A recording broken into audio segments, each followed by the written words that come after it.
Hello दोस्तों, स्वागत है आप सभी का आपके अपने ही इस प्यारे से प्लेटफॉर्म में। फाइनली आप सभी को जिसका इंतज़ार था वो घड़ी आ गया है। आज से Maulana Azad national Urdu university Darbhanga campus का हॉस्टल फॉर्म फिलअप स्टार्ट हो गया है। तो जिसमें आगे मैं बताऊंगा कि फॉर्म फिलअप कैसे करते हैं, स्टेप बाय स्टेप प्रोसेस के माध्यम से बताऊंगा। बेसिकली मानो हैदराबाद कैंपस हो या दरभंगा कैंपस, इसमें जो फॉर्म फिलअप का प्रोसेस रहता है गूगल फॉर्म के द्वारा भरा जाता है। और ये गूगल फॉर्म इस वीडियो के डिस्क्रिप्शन में डाल दूंगा, जिससे आप लोग आसानी से फॉर्म फिलअप कर सकते हैं। तो चलिए स्क्रीन के तरफ चलते हैं। आपके मोबाइल या लैपटॉप में कोई भी ब्राउज़र ओपन कर लेना है। उसमें सर्च करना है मानो हॉस्टल नोटिफिकेशन 2026, या तो आप डिस्क्रिप्शन में दिए हुए लिंक से भी फॉर्म फिलअप कर सकते हैं। उसके बाद पहले वाले लिंक पर क्लिक करेंगे तो आपका नोटिफिकेशन ओपन हो जाएगा। ये नोटिफिकेशन 11/6/2026 को ही जारी हो गया था। और एक बात, ये सिर्फ दरभंगा कैंपस के लिए है, ना कि हैदराबाद कैंपस के हॉस्टल फॉर्म के लिए है। हैदराबाद कैंपस के हॉस्टल फॉर्म अभी तक जारी नहीं हुआ है, जल्द ही आने वाला है। यह हॉस्टल फॉर्म सेशन 2026 से 27 वालों के लिए है, जिसका स्टार्टिंग डेट 16 जून से लेकर 10 जुलाई 2026 तक है। ऑल कोर्स के लिए है, दरभंगा कैंपस में जितना भी कोर्स हो रहा है उसके लिए है। पहला लिंक गर्ल्स के लिए है और आप इस पर क्लिक करके या स्कैन करके फॉर्म फिलअप कर सकते हैं। दूसरा वाला जो है बॉयज़ के लिए है, इसमें भी आप या तो स्कैन कर सकते हैं या तो इस पर क्लिक करके अपना फॉर्म फिलअप कर सकते हैं। तो चलिए दोनों में से किसी एक पर क्लिक करके आपको अपना अगला स्टेप बाय स्टेप प्रोसेस बताते हैं। इस पर क्लिक करने के बाद आपको एक गूगल फॉर्म ओपन हो जाएगा। अगर आपको पता हो तो मानो में हॉस्टल अलॉटमेंट पॉइंट सिस्टम के आधार पर होता है। अगर आपको पता नहीं हो तो इस चैनल पर पॉइंट सिस्टम पर वीडियो अपलोड है, इसे आप देख सकते हैं। फॉर्म फिलअप करने के लिए ईमेल में टिक कर देना है। उसके बाद आपका अपना नाम लिख देना है ब्लॉक लेटर में, कैपिटल लेटर में। जैसे मेरा नाम कमरे आलम है, मेरा नाम लिख देते हैं कमरे आलम। उसके बाद आपका एक कॉलम रहता है इनरोलमेंट नंबर। इनरोलमेंट नंबर में जिसका एडमिशन हो गया, कंफर्म हो गया, या तो आपको ईमेल में चेक करना है, अगर आ गया है तो डाल देंगे। बेसिकली जो नया एडमिशन करता है उसमें नहीं आता है, इसलिए वहाँ ना लिख देंगे। उसके बाद एप्लीकेशन नंबर आपका रहेगा M26 से कैसे स्टार्ट होगा, उसके बाद जो रहेगा वो आप दे सकते हैं। उसके बाद आपका जो मोबाइल नंबर रहेगा वो मोबाइल नंबर दे दीजिएगा।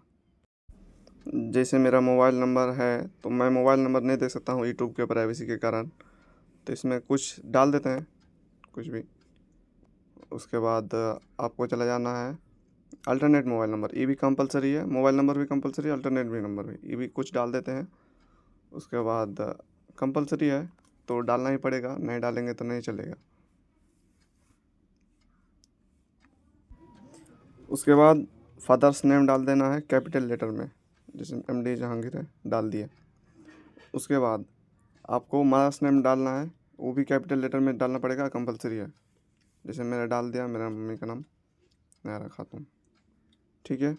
इसके बाद पेरेंट्स या गार्जियन का मोबाइल नंबर चाहिए, इसमें मोबाइल नंबर डाल सकते हैं। मोबाइल नंबर डालने के बाद आपको अल्टरनेट मोबाइल नंबर डालना पड़ेगा, डाल सकते नहीं, डालना ही पड़ेगा, कंपलसरी है दोनों में। उसके बाद आपका नेक्स्ट कॉलम में जो आ जाएगा होम टाउन, आपका जो होम टाउन है कहाँ पे है। जैसे एग्जांपल में दिया हुआ है गांधीनगर पटना बिहार, मतलब जो कोई गांधीनगर का रहने वाला है, पटना डिस्ट्रिक्ट पड़ रहा है तो उसके लिए दिया हुआ है गांधीनगर पटना बिहार। तो वैसे हम डाल सकते हैं, मेरा जैसे बरारी बरारी है और डिस्ट्रिक्ट कटिहार है और स्टेट बिहार है, तो वैसे बरारी डैश फिर कटिहार फिर डैश फिर बिहार डाल सकते हैं।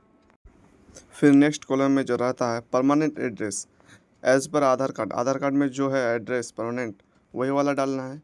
तो उसके बाद जो आपका एड्रेस रहेगा आधार कार्ड में परमानेंट एड्रेस वही वाला डाल देंगे। जैसे मेरा है फुलकावाड़ी, उसके बाद dash Barari dash Katihar dash Bihar डाल देंगे। नेक्स्ट कॉलम में आपको अपना आधार कार्ड अपलोड करना है, जिसमें आगे का और पीछे का दोनों का फ़ोटो है। उसके बाद ब्राउज़ करना है।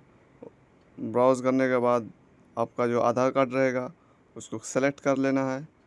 उसके बाद अपलोड कर देना है। ओपन मार देंगे तो अपलोड हो जाएगा। उसके बाद थोड़ा टाइम लेगा। उसके बाद धीरे धीरे अपलोड हो रहा है। यहाँ एक बात ध्यान देने वाला है, यहाँ मैक्सिमम जो MB रहेगा फाइल का 10 MB ही होना चाहिए, इससे ज़्यादा नहीं होना चाहिए। उसके बाद नेक्स्ट कॉलम में जाना है कम्युनिकेशन एड्रेस, मतलब आप जहाँ रहते हैं।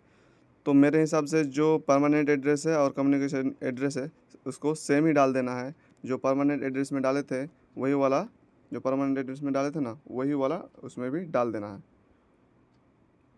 जैसे मेरा फुलकावाड़ी बरारी कटिहार बिहार है, तो मैं वही वाला फिर से डाल दूँगा, फुलकावाड़ी बरारी कटिहार बिहार। नेक्स्ट कॉलम में आपको अपलोड करना है कम्युनिकेशन एड्रेस का। अगर आपका परमानेंट एड्रेस और कम्युनिकेशन एड्रेस सेम रहेगा तो उसमें इसमें भी हम आप आधार कार्ड ही अपलोड कर देंगे। अगर अलग अलग रहेगा तो आप अपना डाल सकते हैं, लेकिन गवर्नमेंट का इशू होना चाहिए। उसके बाद ब्राउज़ करेंगे। उसके बाद आपका जो अगर सेम रहेगा तो आधार कार्ड वाला अपलोड कर देंगे, जैसे मैं कर रहा हूँ। उसके बाद थोड़ा टाइम लिया। उसके बाद धीरे धीरे अपलोड हो गया। नेक्स्ट कॉलम में जो रहेगा नियरेस्ट रेलवे स्टेशन, दरभंगा का है तो दरभंगा जहाँ है वहाँ का रेलवे स्टेशन का कोड है DBJ। वही तरह कटिहार का कोई होगा तो KIR देगा, और नियरेस्ट रेलवे स्टेशन जो रहेगा वही वाला देना है। जैसे कोई काढ़ागोला का है तो वो CRR देगा। और एक बात, आपको कोड अगर जानना है तो आप गूगल में सर्च कर सकते हैं जो कौन सा स्टेशन का कोड क्या है। नेक्स्ट कॉलम में स्कूल वाला सेक्शन में अगर हमको B.Ed का भरना है तो वहाँ school of education and training भरेंगे। अगर लॉ का भरना है तो स्कूल ऑफ लॉ भरेंगे। प्रोग्राम में हम B.Ed सेलेक्ट कर लेंगे। जो LLB किया है तो LLB सर्च करते हैं, LLB सर्च कर सकते हैं। हम फ्रेश एडमिशन है तो हम फर्स्ट सेमेस्टर करेंगे। और नेक्स्ट कॉलम में है जो CGPA में आपको डालना है कितना CGPA बनता है आपका परसेंटेज, इसी के हिसाब से पॉइंट सिस्टम बनता है। अगर आपका मान लीजिए 68% है तो उसमें 10 से भाग दे देंगे तो 6.8 CGPA आ जाएगा। वैसे ही मेरा अगर 73% है मेरा परसेंटेज पिछला एकेडमिक ईयर में, तो 73 है तो उसमें 10 से भाग देंगे तो 7.3 CGPA हो जाएगा। तो इस हिसाब से मेरा 7.3 CGPA हो जाता है, तो हम 7.3 CGPA डाल देंगे। नेक्स्ट कॉलम में आपको मार्कशीट अपलोड करना है। एकेडमिक ईयर पिछला जो एकेडमिक ईयर रहता है उसी का मार्कशीट अपलोड करना है। जैसे कोई B.Ed का स्टूडेंट है तो वो ग्रेजुएशन का अपलोड करेगा, और कोई BA-LLB कर रहा है तो वो आपका 12th का मार्कशीट अपलोड करेगा। इस हिसाब से मार्कशीट अपलोड कर देंगे, थोड़ा टाइम लगेगा। उसके बाद अपलोड हो जाएगा। इसमें भी मैक्सिमम जो MB रहेगा 10 MB होना चाहिए, ज़्यादा नहीं होना चाहिए। उसके बाद आपको नेक्स्ट कॉलम में जो रहता है उसमें डिस्टेंस फ्रॉम होम मानू कैंपस दरभंगा से आपका घर का डिस्टेंस कितना है, मतलब दरभंगा जो कैंपस रहेगा मानू का उससे आपका घर का डिस्टेंस कितना रहता है, या तो 60 से 100 किलोमीटर। आप गूगल में जाके सर्च कर सकते हैं जो कितना किलोमीटर होगा। आप अपने डिस्ट्रिक्ट से या तो होम टाउन से सर्च करके देख सकते हैं। उसके बाद आप डिस्टेंस दे सकते हैं। जैसे मेरा कटिहार से है तो मेरा 40 से 60 हो, या तो 60 से 100 किलोमीटर का डिस्टेंस है दरभंगा। नेक्स्ट कॉलम में आपको अपलोड करना है डिस्टेंस डॉक्यूमेंट अपलोड करना है, जो आपका होम टाउन से दरभंगा कैंपस कितना किलोमीटर का डिस्टेंस है, इसके लिए प्रूफ अपलोड करना पड़ेगा। तो उसमें आप क्या कर सकते हैं, गूगल में सर्च कर सकते हैं होम टाउन टू मानू दरभंगा कैंपस डिस्टेंस। तो उसके बाद उसको स्क्रीनशॉट करके PDF में कन्वर्ट करके उसको अपलोड कर सकते हैं, जैसे मैं कर रहा हूँ। ब्राउज़ करके अपलोड कर दिया। ऑर्फन और चाइल्ड विडो में अगर आपका मम्मी पापा या सिर्फ पापा का मृत्यु हो गया है तो यस करना है, नहीं तो नो करना है। अगर आपका पापा जिंदा है और मम्मी का मृत्यु हो गया है तो भी नो ही करना है।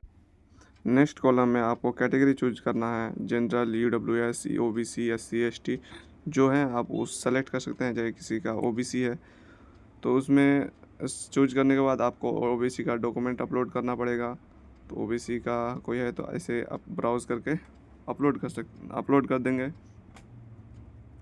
अपलोड होने के बाद कोई अगर डिसेबिलिटी है, पीडब्ल्यूडी है तो आप यस करेंगे, अगर नहीं है तो नो करेंगे। अगर आप पीडब्ल्यूडी हैं तो यस करके डॉक्यूमेंट अपलोड करना पड़ेगा, नहीं है तो नो कर देंगे। नेक्स्ट कॉलम में अगर आपके पास कोई भी एनसीसी का सर्टिफिकेट है, स्टेट लेवल का कोई सर्टिफिकेट है, एनसीसी है, एनसीसी बी है, एनसीसी का सर्टिफिकेट है, तो आप उसको अपलोड यस कर सकते हैं, नहीं है तो नो कर सकते हैं। उसके बाद आपके पास अगर सर्टिफिकेट होगा तो उसमें टिक करके अपलोड कर सकते हैं। उसमें अपलोड करना मैंडेटरी है।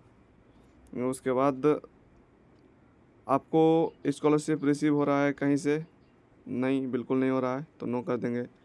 उसके बाद क्या आप मानो से पीजी का कोई पीजी की डिग्री कर रहे हैं, पोस्ट ग्रेजुएट लेवल का डिग्री कर रहे हैं, नहीं है तो नो कर देंगे, यानी ना कर देंगे। अगर कर रहे हैं तो यस कर देंगे, नहीं तो नो कर देंगे। नेक्स्ट कॉलम में बोल रहा है क्या आप मानो से रेगुलर मोड में कोई पोस्ट ग्रेजुएट डिग्री किए हैं, तो नहीं किए हैं तो नो कर देंगे। नेक्स्ट कॉलम में बोल रहा है क्या आपको मानो के द्वारा कोई सज़ा या कार्रवाई चल रहा है आपके खिलाफ़, तो नहीं, तो इसमें बिल्कुल नहीं है तो नो कर देंगे। उसके बाद नेक्स्ट कॉलम में बोल रहा है क्या आपको कभी डिटेन किया गया था एग्जाम हॉल से, तो नहीं, तो नो कर देंगे। नेक्स्ट कॉलम में बोल रहा है क्या आपने कोई प्रोफेशनल डिग्री जैसे एमबीए, एमटेक, एमएड कोर्स करने के बाद फिर से एमए कर रहे हैं या एमएससी कर रहे हैं, नॉन प्रोफेशनल कोर्स जैसे एमए, एमएससी कर रहे हैं, तो नहीं, ये सब तो नहीं कर रहे हैं, तो इसके लिए हम उसमें नो कर देंगे।